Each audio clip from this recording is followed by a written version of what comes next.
एका छोट्याशा ब्रेक नंतर पुन्हा आपलं जोरदार स्वागत आहे. आम्ही महाराष्ट्राच्या एकूण निवडणुकीची चर्चा करतोय की कोणते मुद्दे सुटले आणि कोणत्या मुद्द्यावर प्रभाव आहे. उदयन शर्मा सर बोलले की एकूण अण्णा हजारेंचं जे एकूण आंदोलन होतं, या आंदोलनाला कॉर्पोरेट सेक्टरचा पाठिंबा होता, म्हणूनच त्या आंदोलनाने त्यांनी उदाहरण दिलंय की एक कामगारांचा मोठा आंदोलनात्मक मोर्चा होता, त्याला मीडियाने पुढे आणलं नाही. कुठेतरी हा आरोप आहे की मीडिया ही कॉर्पोरेट सेक्टरच्या तालावर नाचते. शर्मा सरांपासून सुरुवात करणार, पण सुरुवातीला मला या मुद्द्यांशी डॉक्टर चौधरी किती सहमत आहेत आणि ते याच्याकडे कसं बघतात. डॉक्टर साहेब, तुम्ही याच्याकडे कसं बघता? निश्चितचपणे एक चिंतेचा आणि खेदाचा विषय की अण्णा हजारे या आजच्या इलेक्शनच्या दरम्यान कुठेही दिसत नाही आहेत. कोणत्याही पार्टीने सुद्धा त्यांना प्रमोट केलेलं नाही. म्हणजे ज्यावेळेस अण्णांच्या आंदोलनाच्या वेळेस समजून घ्या, भारतीय जनता पक्षासारखी पार्टी त्यांच्या पाठीशी उभी होती, रामदेव सारखे व्यक्तिमत्व त्यांच्या पाठीशी होते. हे सगळे लोक सुद्धा आता बॅकफुटवरून अण्णा हजारेंचं नाव सुद्धा घेत नाही आहेत. फक्त मोदी मोदी मोदी करतायत. आणि मोदी सरांनी सांगितलं is a symbolic for corporate. Corporate पॉलिटिक्सचा सिम्बॉल म्हणजे मोदी आहे, ही वस्तुस्थिती आहे. म्हणजे इव्हन सुद्धा ते अमेरिकेला सुद्धा जेव्हा गेले होते, it was a big successful event management. म्हणजे असं म्हटलं जातं की किती हजार कोटी खर्च करून तो इव्हेंट मॅनेज करण्यात आला आणि त्याचं रिफ्लेक्शन तुम्हाला मिळालं की एक भारताचा मोठा वाटते तुम्हाला सर? नहीं, बिल्कुल सही है कि मोदी अपना ब्रांड बनाने में हमेशा कामयाब रहे. उसे इवेंट मैनेजमेंट का कहना ये मुझे लगता थोड़ी अतिशोक्ति, थोड़ा सा गलत. नियोजन सही था. देखिए नियोजन है बस. अगर यही नियोजन, देखिए यही नियोजन, इट इज एन इवेंट. हाँ, इट्स ये नियोजन. डॉक्टर ने इवेंट किया है. इवेंट मैनेजमेंट के लिए अमेरिका की एक बहुत बड़ी जागतिक ख्याति की कंपनी को हजारों करोड़ का ठेका दिया गया है. क्या ये गलत है? नहीं, मैं आई एम देयर. मैं ये बोलना चाहता हूँ कि आप कर रहे हो वो जस्टिफाई करने में अगर आपके पोटेंशियल से, तो that is right. What is right and what is wrong is a subjective phenomena. जो जिस सर ने बोली है शायद हो सकता है कि सर के लिए सही है, मेरे लिए गलत लगता है. Ultimately everything moves around the money. मला लहानपणी 10व्या वर्गात 8-9व्या वर्गात असताना एक भाषण द्यायला सांगितलं होतं की बुद्धिश्रेष्ठ विद्याश्रेष्ठ की लक्ष्मी श्रेष्ठ, म्हणजे पैसा श्रेष्ठ. त्या काळात मला असं वाटतं की कदाचित चुकून बोललो होतो की मी तेव्हा म्हटलं होतं विद्याश्रेष्ठ आहे, पण कदाचित शिकल्यानंतरच माझ्याकडे लक्ष्मी आली वस्तुस्थिती आहे. पण सध्याची परिस्थिती जर तुम्ही बघाल, एव्हरीथिंग मूव्स अराउंड मनी. म्हणजे इलेक्शन कॉर्पोरेट कराता है, राइट्स कॉर्पोरेट कराता है, चेंजेस जो फिलोसॉफिकल चेंजेस जो होते वो भी कॉर्पोरेट कराता है. एक रास्ते के आदमी को भी बड़ा बनाने की पोटेंशियल कॉर्पोरेट्स में. कहने का मतलब अगर कॉर्पोरेट करता है तो जस्टिफाई करता है. जहाँ तक भ्रष्टाचार का सवाल है, what is corruption? Corruption is nothing but encashment of the loop holes. अगर कोई परिस्थिति में, कोई विशिष्ट एग्जिस्टिंग परिस्थिति में अगर कोई लूप होल्स है, उसको एनकैश करा के आपकी खुद की चीज़ें अगर आप सक्सेसफुली मैनेज कर लेते हो, there you label it as corruption. It is not so. I feel rather these are the weaker points of the procedures. उसके जो विकर्स पॉइंट्स है उसका वो फाइनेंशियली मैनेज करा के अपने तरफ खींच लेता है. That is what we called as corruption. Corporate पैसा लगाता है, पैसा अर्न करता है. हो सकता है कि इंडिया के कॉर्पोरेट से इंडिविजुअल बेस्ट है, पब्लिक लिमिटेड कंपनीज बोलो, वो भी बेसिकली इंडिविजुअल लिंक है. बड़े बड़े जो ग्रुप्स है, they are the owner basically 51% से ज़्यादा खुद के उनके शेयर्स होने के कारण इंडिविजुअल बेस्ट है. इसलिए अपन उनके तरफ पॉइंट आउट कराते हैं ये चीज़ को. बेसिकली ये प्रिंसिपल्स यहाँ ज़्यादा चलते हैं. It's not a communist country.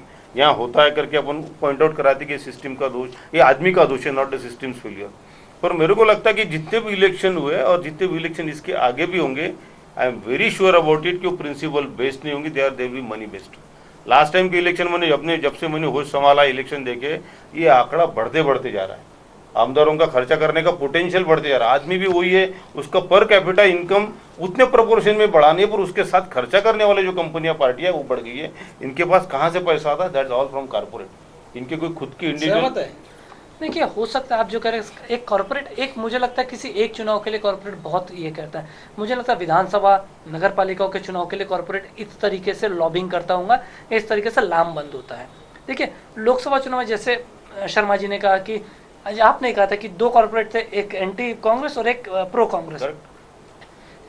जिस तरीके से आप नरेंद्र मोदी को एक इवेंट मैनेजमेंट का एक बहुत अच्छे मैनेजर, जो मेरी जानकारी है राहुल गांधी के लिए भी 450 करोड़ रुपए खर्चा करके जापान की एक इवेंट कंपनी थी जिसने ये, मुझे ऐसा लगता है अब ये एक प्रोपोगंडा करने का ये एक तरीका हो गया है कि आप कितने बेहतर हो, आप अपनी तब बात आम जनता तक बताओगे। पहले पुराने ज़माने के जब सोशल मीडिया एक्टिव नहीं था, आज सोशल मीडिया इतना ज़्यादा एक्टिव है कि आपको हर चीज़, आपने क्या किया क्या नहीं किया, क्या अच्छा बुरा, उस पर एक चर्चा डिबेट करने वाले लोग आपको हज़ारों लाखों की तादाद में मिलेंगे। तो आप कितने बेहतर, ये बताने के लिए आपको खुद के लिए एक स्थान, एक चीज़ मुहैया करानी आवश्यक है। हाँ, ये हो सकता है कि कोई उसे बहुत अच्छी तरीके से कैप्चर कर लेता है, वो छा जाता है। इंडिविजुअल पोटेंशियल मायना करता ही करता है। जी शर्मा सर, मेरा वही मेरा मैं बोल रहा हूँ। मेरा सवाल आज- ये है, आज मुझे मुझे क्या management- दिक्कत है, आज ये ये- आपके जमाने हाँ, के, आपके हाँ, जनरेशन की क्या दिक्कत है कि यदि कोई स्मार्ट, हमारे प्रधानमंत्री 10 दिन में 10 जैकेट पहनते हैं और उनका एक प्रोमो बनता है और वो दुनिया में दिखाते हैं कुछ स्टाइलिश, इसमें आपको, आपकी जनरेशन को क्या प्रॉब्लम है? नहीं, प्रधानमंत्री ये बच्चे के पूछेंगे हमारे। कपड़े पहनने और बदलने से हमें कोई इतराज नहीं है जी, लेकिन नहीं, कांग्रेस इस पर भी ऑब्जेक्शन दिया मुख्य था। प्रश्न ये है कि अगर हम ये कहते हैं कि ये लोकतंत्र है, जी तो लोक जो मत है उसको निर्माण करने के लिए समान अवसर मिलना चाहिए। जी जो प्लेइंग फील्ड के बारे में बार बार चर्चा करता है इलेक्शन कमीशन, जी तो सवाल ये है कि ये समान अवसर कहाँ है? एक तरफ आप हजारों करोड़ रुपया लगा रहे हैं और एक तरफ लोगों के पास में उस प्रकार का लगाने के लिए कोई साधन नहीं है। तो जनता का मत बनाने के जितने भी साधन हैं उन पर पैसे का एकाधिकार हो जाने के बाद में ये लोकतंत्र नहीं होता है, ये धनतंत्र होता है। अच्छा, मेरा छोटा सा हम सप्लीमेंट्री उसे- क्वेश्चन ये हम है उसे कि धनतंत्र को समान अवसर अगर बनाएं। बनाया जाए तो कैसे बनाया जाए? हाँ, व्हाट इज द हाँ, सॉल्यूशन? समान अवसर बनाए जा सकते अगर हैं। ये और मैं दोनों इंडिविजुअली हाँ, फाइट कर रहे हैं हाँ। Under the jurisdiction of the government of हाँ, इंडिया, जी। गवर्नमेंट ने फिक्स कर दिया कि इतने इतने पैसे खर्चा करने की लिमिट है, ये समान अवसर हो गया। अब बाकी समझो माधव जी मेरे में इंटरेस्ट है, अपने जेब का पैसा वो मेरे पे लगाने के लिए तैयार है, हाउ कैन ये लोग समान चाहिए? अवसर बताता हूँ कैसे बनाया जा सकता। पहली बात तो ये है कि चुनाव प्रक्रिया में एक सुधार ये होना चाहिए कि इस प्रकार से लोगों को खड़ा करने के बजाय सूची पद्धति होनी चाहिए। सूची पद्धति का मतलब ये है कि जितनी भी पॉलिटिकल पार्टियां सामने खड़ी हैं उनको जिस अनुपात में वोट मिलते हैं उस अनुपात में उनको उनके मेंबर्स को चयनित करने का अधिकार होना चाहिए और वो लिस्ट वो इलेक्शन कमीशन को दे सकते हैं। उससे क्या होगा? उससे जिसको जितना भी शेयर मिला है पब्लिक ओपिनियन का वो सीधे सीधे उनकी सीट में कन्वर्ट होगा। अभी ऐसी स्थिति है कि कई बार 15% वोट मिलने वाले को 2 सीट मिलती है और केवल 4% वोट मिलने वाले को 8 सीट मिल जाती है। तो इसलिए ये एक तो बात यह है कि इसको साइंटिफिक करने की जरूरत है। दूसरी बात यह है कि जो प्रचार के लिए होने वाला खर्चा है वो सरकार को बड़े पैमाने पर करना चाहिए, ज़्यादातर वो खर्चा करना चाहिए और बाकी लोगों के माध्यम से या इसी प्रकार के प्राइवेट लोगों के माध्यम से इस प्रकार से लोगों को पैसा लगाने की बिल्कुल इजाज़त नहीं होनी चाहिए। अगर हम ये करेंगे तो किसी सीमा तक हम समान लोगों को अवसर दे सकेंगे और तब जो भी जन का मत है वो बराबर प्रतिबिंबित हो सकेगा चुनाव की प्रक्रिया में। नहीं तो ये जनमत प्रतिबिंबित नहीं होता और ये एक प्रकार से धनतंत्र के द्वारा निर्माण किया हुआ नकली जनतंत्र है। लेकिन हमारे ऐसा भी शर्मा जी, एक ऐसा भी होता है कि ऐसा कहा जाता है कि लोग शराब बांटते हैं, एक दिन पहले पैसा बांटते हैं, लेकिन मतदाता जागरूक है। इसके लिए कोई दो मत नहीं है कि हम ये नहीं कह सकते कि मतदाता भ्रमित है। मतदाता इतना जागरूक है, पढ़ने लिखने वालों की तादाद बढ़ गई है, हम शिक्षित लोगों की तादाद बढ़ी है, कहीं ना कहीं उनका एक ओपिनियन बना हुआ है। यह कह देना कि सिर्फ पैसे के बल पर उनका आप मत ले सकते हो, मुझे लगता है ये कहीं ना कहीं अन्याय होगा उस मतदाता का जिसने अपनी बुद्धि से अगर मत दिया है और किसी से पैसा नहीं लिया, तो आप उसे क्या कहेंगे? आप उसके लिए क्या कहेंगे? तीन चीजों पे मैं थोड़ा सा इंटरप्ट करना चाहूंगा। वंजीत शर्मा सर ने बोला कि कॉमन प्लेटफॉर्म प्रोवाइड करना चाहिए प्रोपोगेशन और प्रमोशंस के लिए या इलेक्शंस के लिए। I do agree with it कि एक कॉमन प्लेटफॉर्म है, बाकी कोई एजेंसी को राइट्स नहीं है कोई फ्लेक्स लगाने का, कोई प्रचार यंत्रणा खड़ी करने का। एक कॉमन प्लेटफॉर्म रहेगा जिसमें से पूरे उम्मीदवार आएंगे, एड्रेस कराएंगे। That's fine, that's one of the best way. इसमें मैं आपसे सहमत हूँ। अब मैं दूसरे मुद्दे से मैं आपसे सहमत नहीं हूँ, वो है कि कोई उम्मीदवार है, एक पार्टी के लिए इतना परसेंटेज ऑफ वोट मिले हैं, he has rights to proportionate nominate the candidate. मैं उससे बिल्कुल सहमत नहीं हूँ, क्योंकि जो काम करने की जो प्रक्रिया है वो टोटली डिफरेंट है। जैसा यहाँ का उम्मीदवार है he has been allotted a separate fund for his own constituency. Definitely. And he has been given a different responsibility जब उसमें कैबिनेट मिनिस्ट्री का दर्जा दिया जाता है। तो उसके बाद दो रिस्पॉन्सिबिलिटी है, if is a minister he has to look after the complete nation और a complete state, that is a different responsibility he has to fulfil, and different other responsibilities कि उसके लिए जो सेपरेट फंड्स का allocation है जो उसकी जहाँ से चुन के आया उस एरिया के डेवलपमेंट के लिए किया जाता है।